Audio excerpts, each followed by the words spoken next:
Chinese बहू। Chinese बहू हमारी याद तो है ना आपको? भूले तो नहीं ना? हाँ भाई, थोड़ी देर में ही सही, लेकिन चाइनीज बहू की कहानी आ ही गई। क्या हो रहा है ये देश में? चाइना ने तो आतंक ही मचा रखा है। अरे क्या हो गया? क्यों चाइना को कोसता रहता है?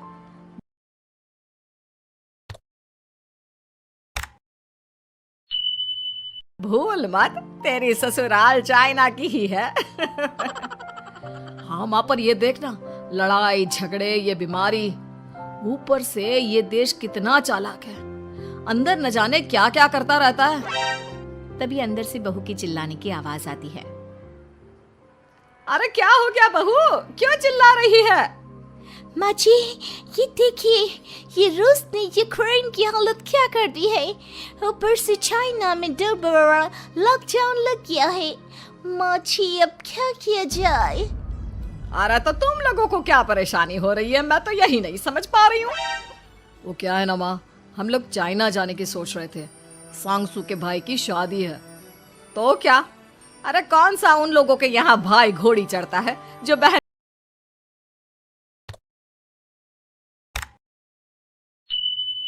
काजल लगाकर नेक लगी। माँ जी, उसकी आंखें बहुत छोटी छोटी है, उसमें या तो पुतली रह सकती है या काजल। साले की पुतली निकाल कर काजल लगा दो, अंधा कहीं का। क्या क्या बोले तुम मेरे भाई के बारे में? अरे नहीं नहीं बहू, वो तो बोल रहा था कि तुझे नेग मिल जाएगा। हैं, बहन है ना तू उसकी।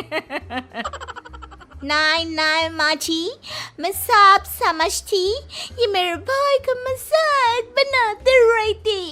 कितना सीधा है मेरा भाई, बिल्कुल छिपकली जैसा।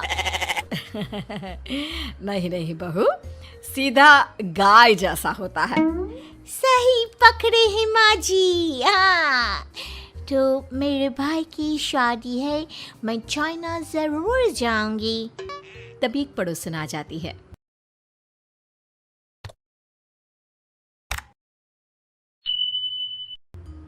अरे नहीं नहीं बहू, तू कहीं ना जा, हम लोगों का मन कैसे लगेगा तेरे बिना। ले बहू, तेरे भाई के लिए ये शॉल रख ले, हमारी तरफ से गिफ्ट कर देना। अरे सब कितने अच्छे हैं। मेरी चाइनीज बहू को कितने प्यार से तुम लोगों ने एक्सेप्ट कर लिया। सच में बड़ी भाग्यशाली हूँ मैं। कैसी बात कर रही है?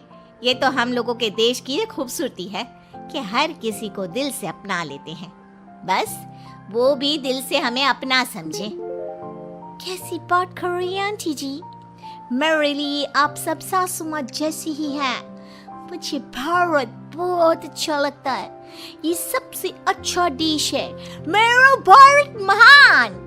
वैसे भी लड़के की शादी जहाँ होती है वो तो वहीं की हो जाती है ना। जीती रे बहू, सही बोल रही है। औरत तो होती ही पानी की तरह है, जो जहाँ जैसे रखे वैसी ही शेप ले लेती है। आंटी जी, ये थोड़ा सा ज्यादा हो गया, समझ नहीं आया। नो प्रॉब्लम, मैं चाय बना कर लाती हूँ। फिर क्या, वो दिन भी आ जाता है जब बेटे बहू को चाइना जाना पड़ता है। वहाँ जाकर बहू का भाई कहता है, मेरे बहन आ गए, मेरे बहन आ गए। मैंने सबको बोला कि सब हिंदी में बात करेंगे, नहीं तो बहन नाराज हो जाएगी।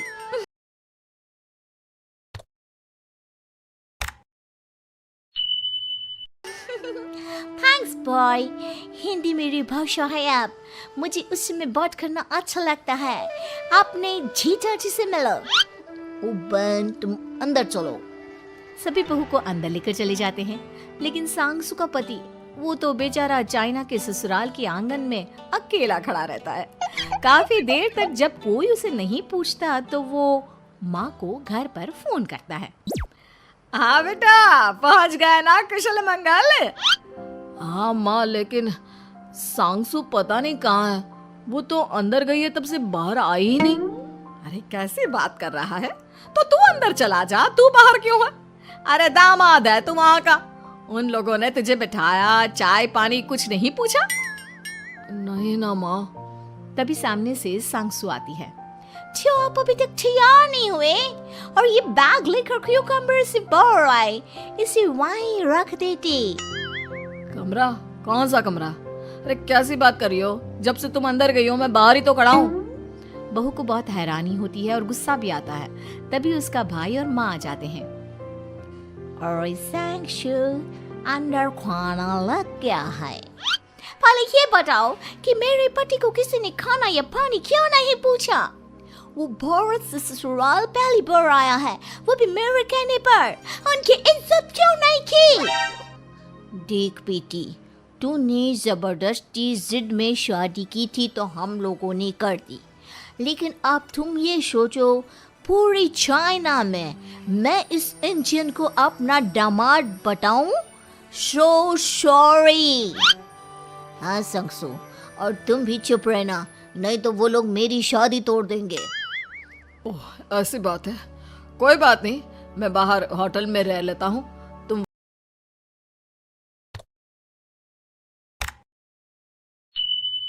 वही करो जो ये लोग चाहते हैं। कैसी बात कर रहे हो? शादी के बाद पति जैसा भी हो, जो भी हो, पति होता है।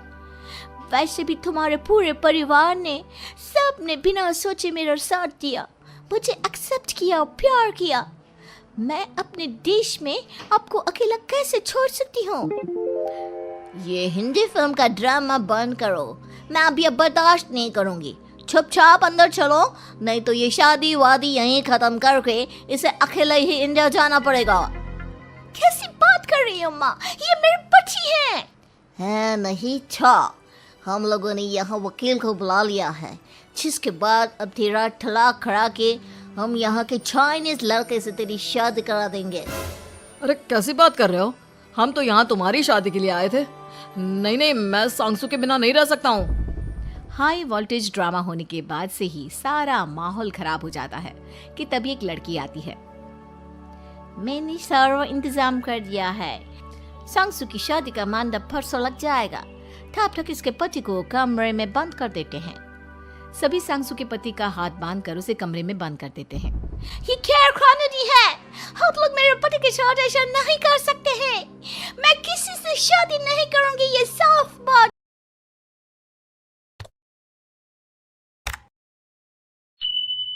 है। पहले मैं अपनी शादी करूं, फिर तेरी भी शादी करवा दूंगा। सब कुछ तय हो जाता है, भाई की शादी हो जाती है। फिर वो दिन भी आ जाता है जब सांगसू की शादी वो लोग जबरदस्ती करने के लिए उसे मंडप पर ले जाते हैं। ऐसा मत करो, ये मेरी बीवी है। मैं किसी से शादी नहीं करूंगी। कैसे नहीं करेगी शादी? शादी तो तेरा बाप भी करेगा। हो मैं करूंगा शादी। प्लीज कोई मेरी शादी किसी अच्छा औरत से करवा दे। चुप, बिल्कुल चुप। फिर माँ सांगसू और उसके पति से कहती है, तुम लोगों का बच्चा मेरी कैद में है। अगर तुम लोगों ने कोई भी होशियारी की तो मैं इस बच्चे को मार दूंगी। दोनों माँ का रूप देखकर हैरान हो जाते हैं। बच्चे की खातिर दोनों शांत हो जाते हैं और शादी की रस्में शुरू हो जाती है कि तभी सांगसू की सास पुलिस के साथ आ जाती है। माँ, सरसू माँ आ गई, मेरी माँ आ गई। माँ प्लीज हम लोगों को बचाकर वापस ले चलो। पुलिस सभी को गिरफ्तार कर लेती है। बेटी के बच्चे को मारने की धमकी तो कोई